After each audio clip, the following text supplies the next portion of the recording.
In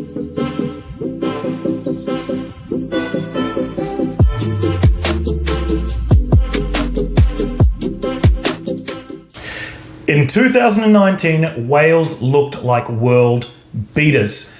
Grand Slam winners, Six Nation champions, and semi-finalists in the Rugby World Cup, going down to the eventual champions, and it took a very late Andre Pollard penalty kick to knock Wales out of the semi-final of the Rugby World Cup. By all accounts, this was a highly competitive team right at the top of world rugby, certainly in the conversation with the other great teams there at the time. But in 2020, 3 games into the Six Nations, we have seen a decline in this team, and they are no longer in the running as Six Nations champions. So I have to ask the question, guys, what has happened for Wales between 2019 and 2020? Thankfully, Hakatime Rugby has done all of the analysis. I'm going to talk to you about strategies that have changed.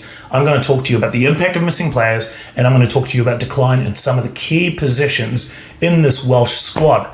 Kia ora everyone, my name is Zach. I love rugby. Welcome back to Hakatime Rugby. Before we get started, guys, I just want to say on this Welsh team, I predicted that they would win the Six Nations this year. Those who follow the channel will know that I'm a big fan of this Welsh team.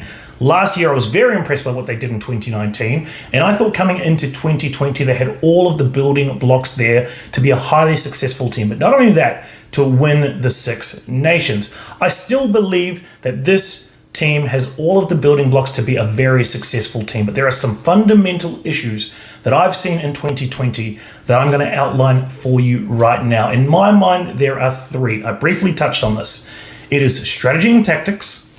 It is decline in a couple of key positions, which I will outline, and it is huge impact in a number of missing players. So let's get started with point number 1. So guys, we can't talk strategy without talking about the loss of Warren Gatland and the inclusion of Wayne Pivac. Now, what I will say is that these are vastly different coaches with vastly different strategies.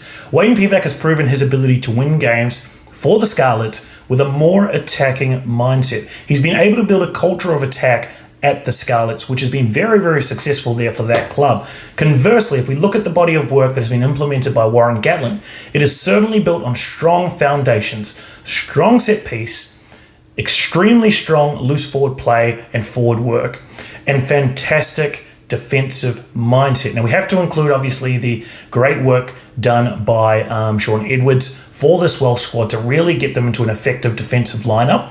And we also have to talk about their ability to play territory without the ball in hand. And I think that is probably one of those 2 things are probably some of the major differences that I see in this squad in 2020. So we know that Wayne Pivac is trying to implement an more attacking mindset. We know that might take some time for them to implement. Certainly there is a transition period where players are having to adjust to new strategies. But in my mind, it is completely against where I see world rugby going. And what I think teams need to do to be successful against what are becoming far more organised defences. Both rush defence and organisation in defence, as well as scramble defence, has significantly improved for a number of teams. And those teams that are highly successful now follow a very, very similar script. The Springboks in 2019, and now conversely, we can look at the work that France is doing, adopting a very similar defensive mindset, as well as Ireland. So they have certainly turned things around this year in a far improved squad. And I believe from a defensive perspective, they've made some slight tweaks that are making them far more effective. But these 3 teams follow a similar script. And teams that want to be successful against these types of defenses need to implement specific strategies. And in my mind, the strategy implemented by Pivac, using more width in attack, certainly targeting each of the edges, is going away from what I believe is needed to be effective in the modern game of rugby, particularly in 2020. I'm going to give you some examples of that, guys, right now. Teams are having great success when they kick the ball in the contestable zones. And when I say contestable zone, I'm talking about in between the 22 meter lines. To me, they are fundamental areas to really dictate and dominate territory. You certainly want to be playing in closer to the opposition's 22 than you do within your own 22. And the most effective way to position yourself for territory in those areas is to kick the ball as opposed to running the ball. Now, a lot of people will say that you need to vary attack, and I do agree with that sentiment. But what I am seeing is teams are having great success when they are using the ball and up and under, contesting the ball to gain territory in those contestable areas rather than running the ball, particularly against well-organized defenses. I'm going to show you a couple of examples of that here right now, guys. Let's have a look at some examples where Wales have tried to shift the ball in hand or have targeted the corners with cross-field kicks. And those are designed to beat the defense with the flight of the ball rather than beat the defense with the territory gain from a kick. Here are two examples of those.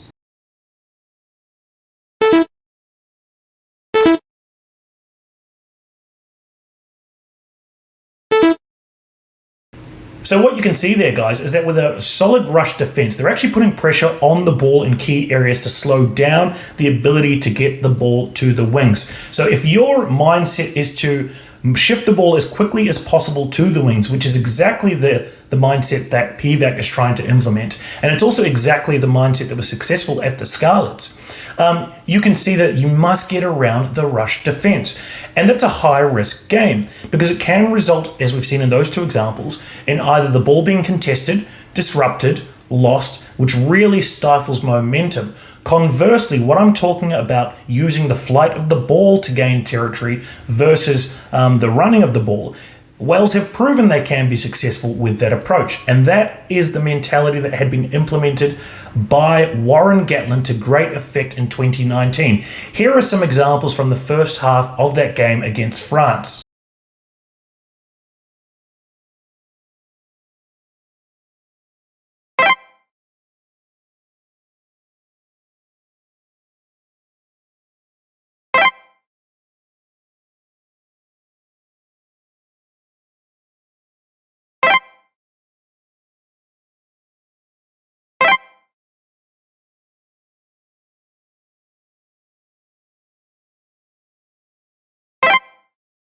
Now, what you can see from that, guys, is that Wales had great success when they used the ball in the air and contested the ball. Now, as a side note, I do think going forward, the way to beat this French team is exactly what we saw right there. It's put the ball up and it's contest the high ball in the right territory areas to put pressure on their defense. And for me, that is exactly what you need to do to beat this French team. And Wales proved they can do it to great effect. So abandoning the style that was implemented by Warren Gatland and implementing this new strategy implemented by Wayne Pivac is a big reason why this Welsh team is not being successful in 2020. They're unable to build enough pressure and enough momentum to really put teams under pressure in 2020. And it's because they are playing a high risk, low return approach by shifting the ball out to the wings, giving opportunity for a well-organized rush defense to disrupt and stifle the ball. Conversely, when teams, including Wales, are kicking the ball for territory and contesting under the high ball, they are having great success. So my advice to Wayne Pivac is to use the flight of the ball rather than putting the ball through the hands to targeting the wings. And I'm going to keep an eye on this, guys, because I do believe defenses are becoming far more organized. Rush defense is targeting the first receiver as well as the third receiver in the center channel. And teams that are being successful are teams that are gaining territory without the ball in hand. Those teams that are using the ball to shift it out to the wings are playing a high-risk game that well-organized defenses are more than happy to play. So that's my advice to PVAC. Go back to what was working in 2019 by kicking the ball for territory and contesting the ball, as opposed to focusing on targeting the edges and the wings. Issue number 2 that I see with this Welsh team, and what I want to talk about here, guys, is the impact of 3 significant players that have been injured in the lead up to the Six Nations. Now, I looked at it and thought, well, there's enough coverage here in this Welsh team to be able to cover some of those impacts. But what I failed to see in my analysis at that time is just how significant of an impact these players make. And who I'm talking about, Lynn Williams, I'm talking about Jonathan Davies, and I'm including Josh Navidi in this conversation as well, because I do think as an entire loose forward team rotation 23-man game. He offers a lot here. So let's get into it. Liam Williams. Now, first thing is, Liam Williams is excellent under the high ball. I think in terms of world rugby, I don't think there's many better fullbacks, to be honest, than Liam Williams. As a roving fullback, he is great. Positional play, he is great, but in particular under the high ball. Now, let me show you some examples where France had great success by doing exactly that strategy that I just mentioned, using the ball for territory and contesting the ball in or around the opposition 22.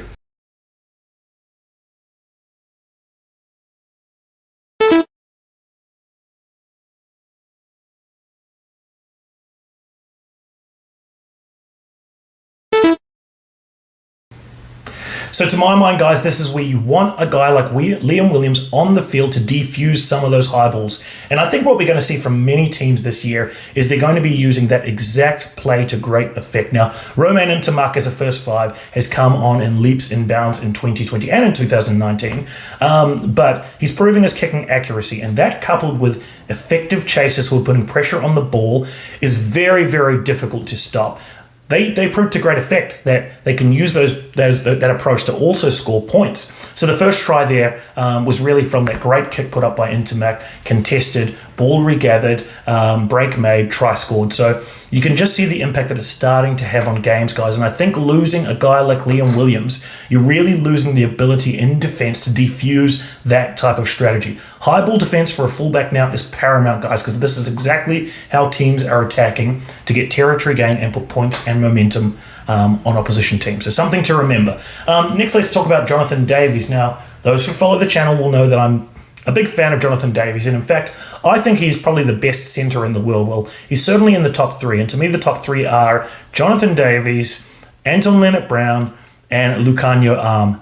Now, what you will notice if you really look at the three guys I've just mentioned and their gameplay is that I put a premium on the ability for centres to make great decisions in both attack and defense. And Jonathan Davies is exactly cut from that mold, right? His ability to make the right play in defense to stifle the attacking play of the opposition. There's also his ability to throw the last pass or to select the kick in behind the opposition, or to run it himself. Certainly from a decision-making perspective, Jonathan Davies is right up there with the best of them. I also rate, as I mentioned, Anton Lienert-Brown and Lukhanyo Am for exactly those reasons. Lukhanyo Am more towards the defensive side because I think he's really proven his ability to organise defences and to be that person to make that decision in defence to either rush, to hang back, to drift. He does it as expertly to really help with organised defences. Now, that has been missing, and we know Nick Tompkins, relatively inexperienced, first opportunity here for the national squad. He certainly has great form if you look at it at club level, but at this level, the impact of a centre making a poor decision in defensive read, or not throwing that last pass can be the winning of the game, and Wales are certainly missing that. Now, conversely, this is a great opportunity for a young guy to get some exposure and to get some experience. And I think long term that will certainly benefit Wales. But on the track right now, it is a key missing piece. And a number of times, Wales were exposed by not having that in place. So it's very, very important to remember that, guys. And the final point I'm going to touch on in terms of selections and injury, the impact of injuries, is Josh Navidi. Now, what I see in the game today, and Eddie Jones expertly during the Rugby World Cup summed this up, but it's 23-man game, guys. The modern game is 23 men, which means you need to be considering the output of one position over a full 80 minutes. What that means is there's no such thing as bench and starters. It's starters and finishers, right? Which has become a bit of a buzz term, but really what's at the heart of it is the ability to rotate players at the right time to get the most out of each position. Now, when I look at the Welsh loose forward trio, I actually think rather than get the most out of one position, you should be looking to get the most out of the loose forward trio. Some teams do this very, very well. Most teams don't, though. But if you look at the loose forward options for Wales, having guys like Toby Faletau, Wainwright, Tipuric, Navidi, and Moriarty, those are 5 world-class loose forwards, guys. If this squad can get the rotation of those guys right, they can have some of the most destructive 80 minutes from a loose forward trio in World Rugby, in my opinion. The problem is teams are not committing to this idea of high caliber rotation. Coupled with the fact that Davies is injured, it's a real lost opportunity here for Wales. But once he is fit, I think there's a great opportunity for them to get this right if they're willing to commit to what is more a modern style and a 23-man game. Let's keep an eye on it, guys, because when he comes back, I expect, when these three guys come back, I expect them to plug real key gaps in this Welsh team. Okay, the final point I want to touch on, guys, is point number 3. And this could be an unpopular point, but I'm going to give it, guys. You know that I give impartial analysis, and I'm just giving my observations, but we may start seeing the decline of the Welsh tight 5. Now, let me just say, the Welsh tight 5 have been the anchor of this Welsh team success over the last couple of years. So certainly they have proven that they are a world-class outfit. But what I see now, guys, in the 2 losses they have had, are that younger teams are starting to get on top of them. And they're doing it through physicality, and they're doing it by dominating at the set piece. And unfortunately, a number of occasions, this Welsh team has been pushed back in the scrums, has been pushed back in general play, and has been pushed back in the breakdown. And that's a big concern, guys. I think what we're starting to see is the decline of this tight 5, and in particular, a guy like Alun Wyn Jones. Now, what I will say, as a wider body of work, Alun Wyn Jones has certainly earned the right to call his own shots, to go out on his own terms, and to manage his own career at the end of it. But what I will say is that from a leadership perspective, there are none better than Alun Wyn Jones. But in terms of general play, we're just starting to see him decline a little bit and be a little bit less of a force in that key position there at lock. And we're seeing that across the entire tight 5, I believe. And those who follow the channel will know exactly what I think about the importance of the tight 5. They certainly don't do the flashy stuff, but they are the rock, the anchor of many of these teams, because the team that builds the right platform is typically the team that is successful at the end of the day. We saw that in the Springboks in the World Cup final. They were able to build a fantastic foundation. The scrum was dominant, and they were able to build and score points from there. This Welsh squad followed a very, very similar mold, right? Very, very strong in defence and all built around great work from this tight 5. We are starting to see them decline somewhat, which means there are opportunities for teams in attack, and there are opportunities for teams to target this Welsh team at the breakdown and in the set piece. And that's a concern, because teams that go forward and build the right platform typically win games. Now, I'm going to close this out, though, by reiterating the point, though. Alun Wyn Jones is a great servant of Welsh rugby, and he probably deserves the right to call his own shots. But what I'd like to see is him look to evolve his game slightly at the end of his career to make sure he is a more physical force, right, than what we're seeing right now, because it's starting to impact the output of these games. Now, to summarize, guys, before I go, I do believe that these tweaks are relatively straightforward. And in particular, if I was to change anything, I would be instructing the Welsh backs to kick and to gain territory through contesting that high ball. We are seeing them be successful with it. We saw it against France, and we are seeing other teams with great organised defences putting pressure on attacking lines. And I just term this in terms of risk, right? If you look at it, spreading the ball wide against a well-organised defence is a high-risk, high-reward strategy. I don't think it's a low reward, but if you're able to get around the outside of the defences, you're certainly able to gain territory that way. Conversely, when you kick for territory and you contest the high ball, there's 2 possible outcomes. One, you contest it and you force an error and regain the ball. That would mean that you have gained territory and you've gained momentum, and you're putting pressure on the defensive line who is now trailing. Conversely, they get the ball in a poor territory position and are either forced to run it, which is a high-risk strategy, or kick the ball, in which case you're getting the ball back. So that's why I describe that strategy of kicking between the 22-metre lines as a low-risk, high-reward strategy. And teams that are being successful, we are going to see, I predict this already, will be implementing this strategy. That's it from me, guys. I really wanted to touch on Wales because Wales are probably my favourites of the Six Nations teams. I certainly thought a lot about them going into the season. It's unfortunate for Welsh fans that they couldn't turn that around, but keep a good eye on this team, guys, because I do think the key to success and the key to them becoming a world-class squad again is only a very, very small change. That coupled with getting some of your best players back on the field, and they will be back to being their dominant selves. So that's it from me, guys. I'm going to drop more videos on the Six Nations. Make sure you stay tuned and let me know what you thought. What do you think Wales can change? Do you agree with my analysis? Can they be a force in world rugby again? Let me know what you think. I'll see you guys back here very soon.